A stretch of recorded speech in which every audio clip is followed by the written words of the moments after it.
Hi,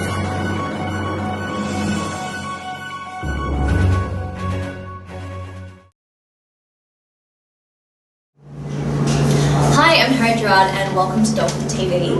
Today we have Murray Creed joining us for an interview. Thank you for joining us. And I know that you've been coach for East Cricket for a few years now. How have you found the transition from assistant coach under Michael Bevan to head coach now? Yeah, interesting question. It's some respects, Michael Bevan was a legend of the game, and it's very different to my sort of background as a cricketer. Although I did play first class cricket, I certainly didn't reach the heights that Michael did. And so Michael brought a lot of that sort of referent skill set whereby people would in some respects be in awe of him, and a lot of the behaviour would be driven by the fact that this guy's a legend. Whereas when I take over or run the East Cricket Show, it's certainly that dynamic isn't in place. So look, it's been different in that respect, but I think me being a little bit younger than Michael has its benefits, and a lot of the players are a bit more associated to my demographic and my age, and so in some respects we can relate to that level together. So you lose a bit of that star power quality, that reference sort of appeal that he had, but being a bit younger, I can bring other things to the table because of my dealings with the players age group wise. What excites you about the Dolphins playing group this season? Yeah, playing group. It's interesting because I think the committee did a wonderful job and recruited some really exciting players to the club this year. We've got 4 or 5 players in the New South Wales squad, so they're professional cricketers and they're part of the Eastern Suburbs fraternity, and a couple of them are playing for New South Wales. So Nick Madison's, or Australia rather. Nick Madison recently got selected for Australia, which is exciting.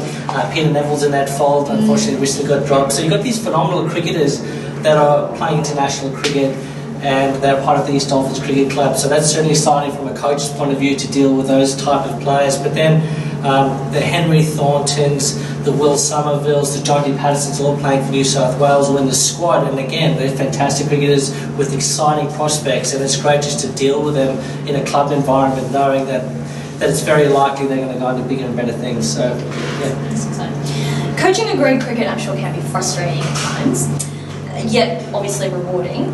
What are the things that you find pleasing and make you feel like you're making a difference at the end of each week? Yeah, it's interesting. I think we need to edit that one, Palms. What do you think?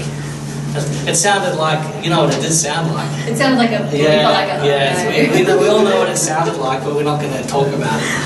So ask that question again. I'll ask that question again. So coaching can be a frustrating role, yet obviously rewarding. What are the things you find pleasing and make you feel like you're making a difference at the end of each week?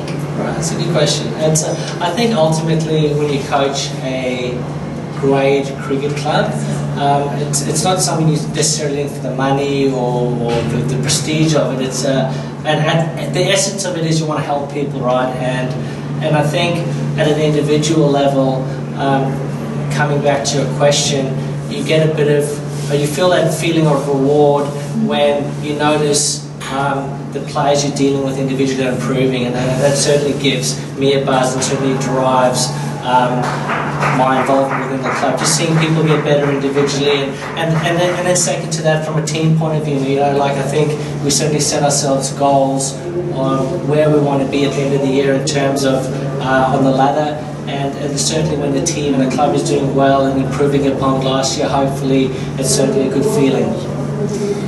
After a slow start to the season, our first grade side have really developed some momentum and probably have the best side view we've seen at East in a few seasons. How do you rate their chances this season? Yeah, look, it's a phenomenal team, right? If you look at the individual makeup of the team, there's 4 or 5 professional cricketers in the team every week, and the rest of the players are certainly capable of going on to professional cricket. And so, man to man, there aren't many clubs within Sydney who have got a roster and a team as strong as ours. So with that comes a bit of expectation, and we've certainly aimed quite high. We'll be certainly disappointed if our first grade team doesn't make the finals this year. We currently coming about 8th after 4 wins in a row, so we have a little bit of momentum on our side. And look, our expectations are to make finals cricket, and if we win, that's great, but it'll be disappointing not to make the finals. So the finals is the last 6 teams. If we don't make that, then we probably haven't done ourselves justice in terms of the roster we have. Is there a chance that some players might get dropped if they don't do their homework? Well, that's a funny question considering my South African background and Mickey Arthur's sort of behaviour a couple of years ago, which led to him being demoted. But look, it's a funny one. Like, I think South Africans generally are sometimes known as intense people, and maybe a few people in the club think of me as at times being quite strict. But look, long story short, I think ultimately you have this idea of this culture with which you would like people to operate and adhere to, and whilst you're not going to drop people or get too cranky when they don't perform or act in a way in which you like, you'd certainly try to manage that behaviour so it fits in with the culture we want.